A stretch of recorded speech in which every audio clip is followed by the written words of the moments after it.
অন্নপূর্ণা যোজনা নিয়ে এই মুহূর্তে সবচেয়ে বড় আপডেট এসছে আপনাদের সামনে।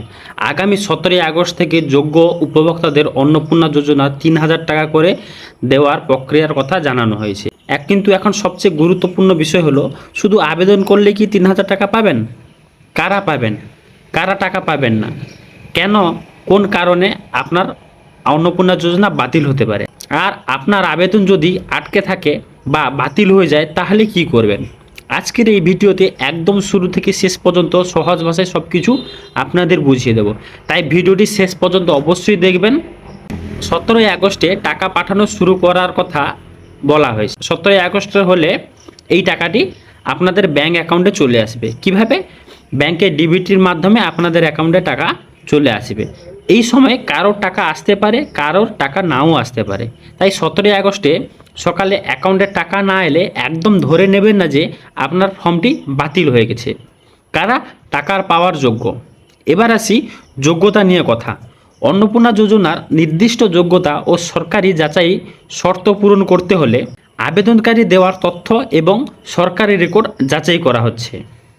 তাই আবেদন করার সময় ভুল তথ্য দেওয়া হলে বা সরকারি রেকর্ডের সঙ্গে তথ্য মিল না থাকলে সমস্যা হতে পারে। কারা টাকা নাও পেতে পারেন?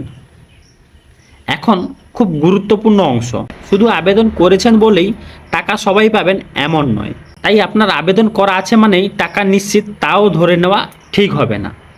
টাকা পাওয়ার আগে ব্যাঙ্ক অ্যাকাউন্টে চেক করুন। এখন আপনাদের একটা গুরুত্বপূর্ণ কাজ হবে, আপনার ব্যাঙ্ক অ্যাকাউন্টটি সক্রিয় আছে কিনা তা দেখে নিন। বিশেষ করে আবেদন বাতিল হলে কি করবেন? এবার সবচেয়ে গুরুত্বপূর্ণ বিষয়, আপনার আবেদন যদি বাতিল হয়ে থাকে একেবারে হতাশ হবেন না। এর আগে সরকারি পক্ষ থেকে জানানো হয়েছে, ভুল তথ্য, অসম্পূর্ণ নথি বা তথ্যের অমিল থাকলে আবেদন বাতিল হতে পারে এবং যোগ্য ব্যক্তিদের ক্ষেত্রে সংশোধন বা পুনরায় আবেদন করার সুযোগ থাকে। এছাড়াও অন্নপূর্ণা যোজনা সংক্রান্ত অভিযোগ বা আপিলের জন্য নতুন পোর্টাল চালু করার কথা বলা হয়েছে। একটি গুরুত্বপূর্ণ সতর্কতা, বন্ধুরা, অন্নপূর্ণা যোজনার টাকা পাওয়ার জন্য কোনো ব্যক্তি OTP, ATM pin, UPI pin, CVV বা ইন্টারনেট ব্যাংকিং পাসওয়ার্ড কারোর সঙ্গে শেয়ার করবেন না। কেউ যদি বলে 3,000 টাকা পাইয়ে দেব, আগে আপনাকে টাকা দিন, তাহলে সাবধান হয়ে যাবে। সরকারি প্রকল্পের নামে প্রতারণা হতে পারে, তাই শুধুমাত্র সরকারি তথ্য ও সরকারি পোর্টালের উপর নির্ভর করবেন।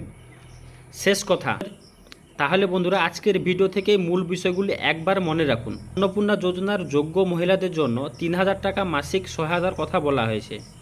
17ই আগস্ট থেকে অর্থ প্রদান শুরু হওয়ার কথা জানানো হয়েছে, কিন্তু সবার অ্যাকাউন্টে একই দিনে টাকা আসবে এমনটা ধরে নেওয়া ঠিক নয়। আপনার আবেদন যাচাই হয়েছে কিনা, আপনি প্রকল্পের যোগ্য কিনা এবং ব্যাংক অ্যাকাউন্টের ডিবিটির তথ্য সঠিক আছে কিনা, এসব বিষয় কিন্তু অত্যন্ত খুবই গুরুত্বপূর্ণ। আর আবেদন বাতিল হলে সরকারি নির্দেশ অনুযায়ী সংশোধন বা অভিযোগ করার সুযোগ আছে কিনা সেটি অবশ্যই দেখবেন। বন্ধুরা, আপনার পরিবারে কেউ যদি অন্নপূর্ণা যোজনার আবেদন করে থাকেন তাহলে ভিডিওটি তার সঙ্গে শেয়ার করুন আর কমেন্টে জানাবেন অন্নপূর্ণা যোজনার স্ট্যাটাসে কী দেখাচ্ছে, অ্যাপ্রুভ, আন্ডার প্রসেস নাকি রিজেক্টেড। ভিডিওটি ভালো লাগলে লাইক করবেন, চ্যানেলটি সাবস্ক্রাইব করবেন এবং নতুন সরকারি প্রকল্পের আপডেট পেতে বেল আইকনটি অবশ্যই প্রেস করবেন। ধন্যবাদ, আবার দেখা হবে পরবর্তী একটি ইনফরমেটিভ